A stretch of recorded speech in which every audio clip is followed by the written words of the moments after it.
शांति। 17 अगस्त 2021। आज की साकार मुरली। शिव बाबा कहते, मीठे बच्चे, बाप और वर्षे को याद करने में तुम्हारी कमाई भी है और तो तंदुरुस्ती भी है। तुम अमर बन जाते हो। आज का प्रश्न, हृदय को शुद्ध बनाने की सहज युक्ति कौन सी है?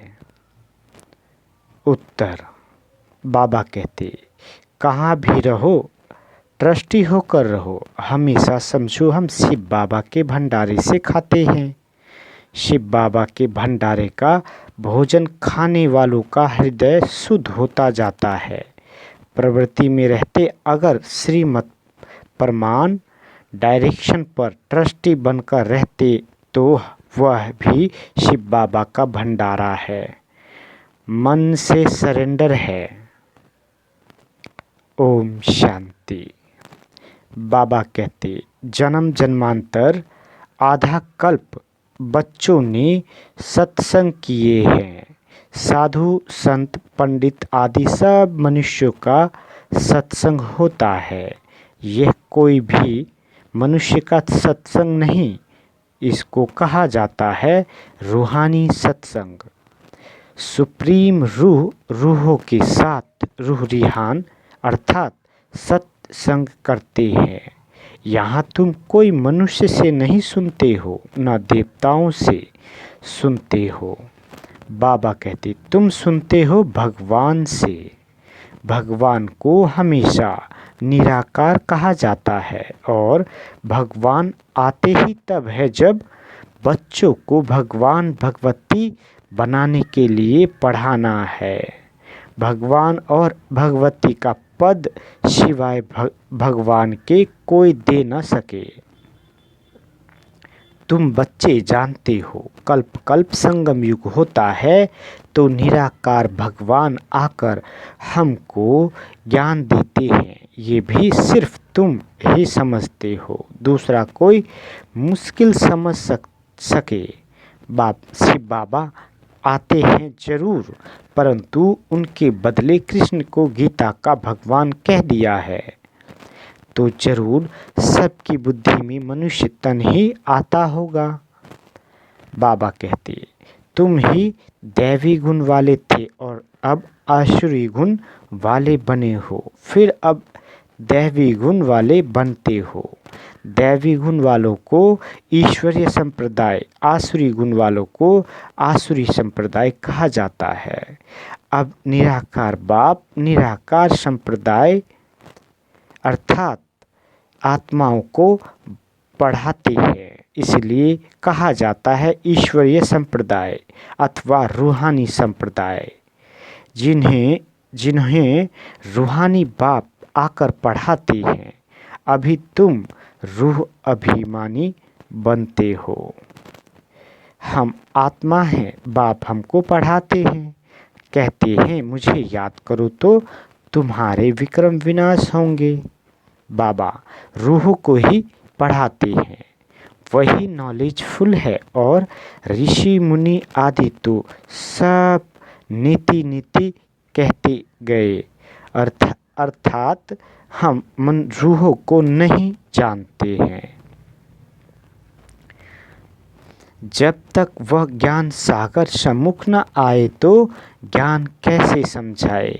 ये अच्छी रीति समझने की बातें हैं।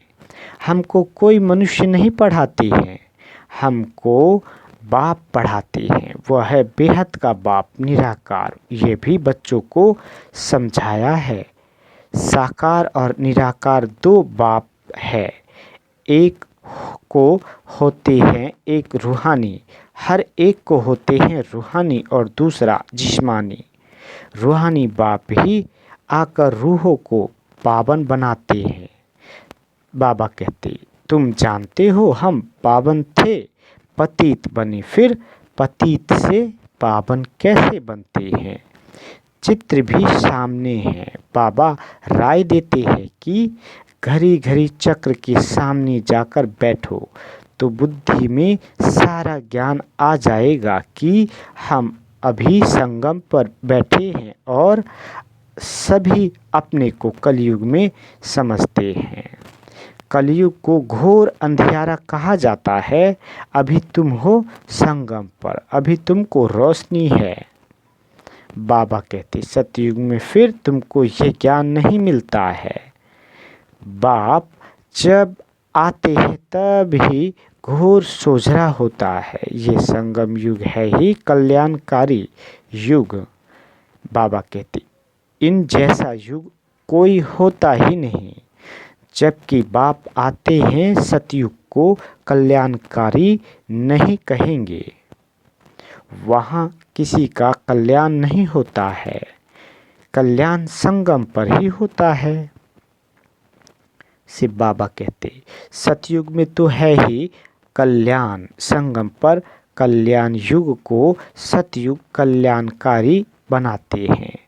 तो अब तुम्हारा देखो कितना कल्याण होता है। सिर्फ बाप और वर्षे को याद करने में कितनी तुम्हारी कमाई है। कमाई की कमाई भी है और तंदुरुस्ती की तंदुरुस्ती भी है। तुम्हारा जीवन अमर बनता है। तुम्हारी कभी अकाले मृत्यु नहीं होती है। तो बच्चों को कितनी खुशी रहनी चाहिए, क्योंकि तुम्हारी बुद्धि में सारी नॉलेज है। यहाँ तुम बच्चे आते हो तो पुरुषार्थ कर म्यूजियम में चित्रों पर समझाने के लायक बनना चाहिए। बाबा कहते अपने को लायक बनाने के लिए 7-8 रोज बैठकर सीखो। प्रैक्टिस हुई झट भागा सर्विस पर। सर्विस करके फिर लौट आए, यह सिखाना तो बहुत सहज है।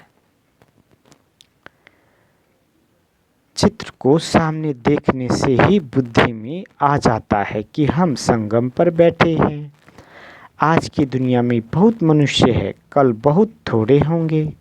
इतने यह सब आपस जाने हैं। अभी बाप स्वयं आए हैं, बच्चों की कितनी इज्जत रखते हैं। दूर देश का रहने वाला आया देश पराए। रावण का देश पराया देश है ना। राम के देश में तो कभी रावण आ न सके। इस पर एक कहानी अथवा कथा भी सुनाते हैं। जो भी कथाएं सुनाते हैं वो सब है कहानियाँ। न तो कहानियों में कोई सार है, ना नॉवेल्स में कोई सार है। नॉवेल्स भी कितने ढेर निकलते बिकते हैं। बाबा कहते सिर्फ नॉवेल्स बेचने वाले लखपति हो जाते हैं। अभी तुम बच्चों की परवरिश तो बाप के हाथ में है। सब तुम्हारे से खाऊं, अर्थात तुम्हारे ही भंडारे से खाऊं। तुम्हारी सारी परवरिश यहाँ ही होती है। जो सरेंडर हो जाते हैं उनकी परवरिश तो होती ही है, लेकिन जो मन से भी समझते हैं कि ये सब कुछ ईश्वर का, बाप का है, मैं ट्रस्टी हूँ, हम श्रीमत पर ही चलकर खर्चा आदि करते हैं, ऐसे जो समझते हैं वो भी शिव बाबा के भंडारे से खाते हैं। शिव बाबा के भंडारे से खाने से हृदय शुद्ध होता है। ऐसे नहीं कि वह शिव बाबा के भंडारे से नहीं खाते हैं। बाप के डायरेक्शन पर चलने वाले भी जैसे कि बाप के भंडारे से खाते हैं। जिस भंडारे से खाया वह भंडारा भरपूर, काल कंटक दूर। बाबा कहते उसके बाद तुम कभी भी अकाले मृत्यु को नहीं पाएंगे। इस समय ही शिव बाबा आते हैं। उनकी महिमा भी गाई हुई है, शिव जयंती भी मनाते हैं, परंतु उनका भंडारा कैसे होता यह कोई भी नहीं जानते हैं। बाबा भी बरोबर आते हैं ना। बच्चे जो भी आते हैं उनको शिव बाबा के भंडारे से खाना मिलता है। अच्छा, मेल सरेंडर होता है तो ठीक है, अगर वह सरेंडर नहीं होता तो माताएं क्या करे, क्योंकि कमाई है पति की, वह तो सरेंडर होता नहीं, वह तो जब आमदनी करे तब स्त्री खाए। हाँ, जोड़ा सरेंडर है तो फिर शिव बाबा के भंडारे से परवरिश हो सकती है। ये बाप बच्चों को अच्छी रीति समझाते हैं। बुद्धि में रखना है, हम बाप के पास बैठे हैं। जब तक कर्मातीत अवस्था हो जाए, दिन प्रतिदिन हम अपने स्वराज के नज़दीक आते जाते हैं। समय बीतता जाता है, तुम नज़दीक आते जाते हो। सतयुग के पहले वर्ष में अब कितने वर्ष कहेंगे? अब कितना नज़दीक आ गए हैं? बाप कहते हैं, बच्चे अब तुम्हारा 84 का चक्र पूरा होता है। तुमने अब 84 जन्मों के चक्र को जाना है। चक्र को देखने से ही कहेंगे हम अभी संगम पर है। इस तरफ है कलयुग, उस तरफ है सतयुग। कल हम अपने सुख धाम में होंगे। दुनिया को पता नहीं है, वह तो बिल्कुल ही घोर अंधियारे में है। बाबा कहते, तुम बच्चों को बहुत खुशी होनी चाहिए। बेहद के बाप से हम 21 जन्म की कमाई करते हैं, सदा सुख का वर्षा पा रहे हैं। ये खुशी रहती है। स्वर्गवासी बनना यह तुम्हारी ही तकदीर में है। स्वर्ग एक वंडरफुल चीज है। बाबा कहते, जैसे 7 वंडर्स दिखाते हैं ना, ये तो सबसे बड़ा वंडर है। चित्र भी वंडरफुल स्वर्ग के। यह लक्ष्मी नारायण स्वर्ग के मालिक थे। इसलिए बाबा ने लिखा था, ऊपर में सूर्यवंशी का लिखो, उनके नीचे चंद्रवंशी का लिखो तो आधा कल्प पूरा हो जाएगा। सूर्यवंशी चंद्रवंशी 1250 वर्ष, तो फिर लाखों वर्ष की तो बात ही उड़ जाए। वहाँ बाहुबल में कितना खर्चा, बाबा कहते, वहाँ बाहुबल में कितना खर्चा होता है। यहाँ शुरू से लेकर अंत तक कुछ भी खर्चा नहीं होता है। यह तो बाप और बच्चों का हिसाब खर्चे की बात ही नहीं। यहाँ बच्चे आकर रिफ्रेश हो, इसलिए मकान आदि बनाते हैं। बच्चों का ही पैसा है, जो सो भी कितने दिन तो पास हो गए, बाकी थोड़े दिन है। खर्चा कुछ भी नहीं। तुम जीवन मुक्ति पाते हो बिगैर कौड़ी खर्चे। इसमें सिर्फ मेहनत की बात है। भगवान को तो सब भक्त याद करते हैं, परंतु ये नहीं जानते कि भगवान कौन है। भगवान को न जानने के कारण बहुतों को भगवान मान लेते हैं। अब तुम बच्चों को सच्चे बाप का परिचय देना है। बाबा ने कितनी बार समझाया है, बड़े बड़े चित्र मुख्य स्थानों पर लगाओ। जैसे एड्रोड्रम है, एड्रोड्रम वाले क्या लेंगे, उनको समझाओ। यह तो सब मनुष्य के कल्याण के लिए है। इनको समझाने से ही मनुष्य बाप से वर्षा ले विश्व का मालिक बन सकते हैं। बाबा कहते, मुख्य है दिल्ली, दिल्ली कैपिटल है ना, वहाँ सब इकट्ठे होते हैं। वहाँ टीन पर ऐसे बड़े बड़े चित्र हो। मुख्य है ही त्रिमूर्ति, गोला और झार। यह चित्र सीढ़ी तो कमाल की है। बाबा कहते, इनमें विनाश आदि भी अच्छी रीति लिखा हुआ है। और पतित पावन परमपिता परमात्मा है, वह पानी की गंगा जज करो। ब्रह्मा कुमारियाँ पूछते हैं, ईश्वर सर्वव्यापी है, वह एक निराकार परमपिता परमात्मा है। बाप से तो बच्चों को वर्षा मिलता है। मुख्य है ही यह चित्र। त्रिमूर्ति का चित्र भी बहुत बहुत वैल्यूबल है। ब्रह्मा द्वारा विष्णुपुरी की स्थापना होती है, फिर वही पालना भी करेंगे। बच्चों को अथाह खुशी रहनी चाहिए। बेहद का बाबा हमको पढ़ाते हैं स्वर्ग का मालिक बनाने के लिए। बाबा आकर स्वर्ग की स्थापना और नरक का विनाश कराते हैं। इसलिए महाभारत लड़ाई भी साथ में है। हर 5000 वर्ष बाद यह चक्र फिरता है। बाप भी कल्प कल्प कल्प के संगम युग आते हैं।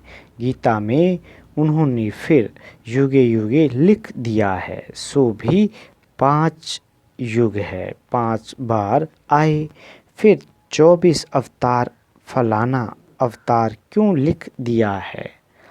बाबा कहते मनुष्य कितने यज्ञ तप तीर्थ आदि करते हैं, समझते हैं ये सब रास्ते भगवान से मिलने के हैं, परंतु भगवान के पास तो कोई भी जा नहीं सकते हैं। आधा कल्प कितना माथा मारा है, जन्म जन्मांतर फेरे लगाए यह किया, फिर भी बाप नहीं मिला। अभी बाप तुम बच्चों के कितना नज़दीक है, तुमसे बात कर रहे हैं, तुमको समझा रहे हैं। तुम समझते हो कल्प कल्प हूबहू हम ऐसे मिलते हैं। जो कुछ बीता कल्प कल्प होगा वही दादा जोहरी होगा, फिर उसमें ही बाबा प्रवेश करेंगे, फिर वही बच्चे आकर बाप के बनेंगे और फिर से स्वर्ग का वर्षा लेंगे। यह बाप का तुम बच्चों के साथ अनादि अविनाशी पाठ कल्प कल्प ऐसे ही रिपीट होता रहता है। अच्छा, मीठे मीठे सिकील थे बच्चों प्रति माता पिता बाप दादा का याद प्यार और गुड मॉर्निंग। रूहानी बाप की रूहानी बच्चों को नमस्ते। हम रूहानी बच्चों की रूहानी माता पिता बाप दादा को याद प्यार गुड मॉर्निंग और नमस्ते मीठे बाबा नमस्ते। धारणा के लिए मुख्य सार। पहला, यह कल्याणकारी संगम युग है। इसमें हर बात में कल्याण है, कमाई ही कमाई है। बाप और वर्षे को याद कर 21 जन्म के लिए जीवन को अमर बनाना है। दूसरा, प्रवृत्ति में रहते मन बुद्धि से सरेंडर होना है। श्रीमत पर खर्चा करना है, पूरा ट्रस्टी होकर रहना है। शिव बाबा का भंडारा भरपूर, काल कंटक दूर। बाबा वरदान देते, विस्तार की रंग बिरंगी बातों से किनारा कर मुश्किल को सहज बनाने वाले सहज योगी भाव। बाबा कहते, जब बाप को देखने के बजाय बातों को देखने लग जाते हो तो कई क्वेश्चन उत्पन्न होते हैं और सहज बात भी मुश्किल अनुभव होने लगती है, क्योंकि बातें हैं वृक्ष और बाप है बीज। जो विस्तार वाले वृक्ष को हाथ में उठाते हैं वह बाप को किनारे कर देते हैं। फिर विस्तार एक जाल बन जाता है जिसमें फंसते जाते हैं। बातों के विस्तार में रंग बिरंगी बातें होती है जो अपनी ओर आकर्षित कर लेती है। इसलिए बीज रूप बाप की याद से बिंदी लगाकर उससे किनारा कर लो तो सहज योगी बन जाएंगे। आज का स्लोगन, मैं और मेरेपन की अलाई को समाप्त करना ही रियल गोल्ड बनना है। अच्छा, ओम शांति।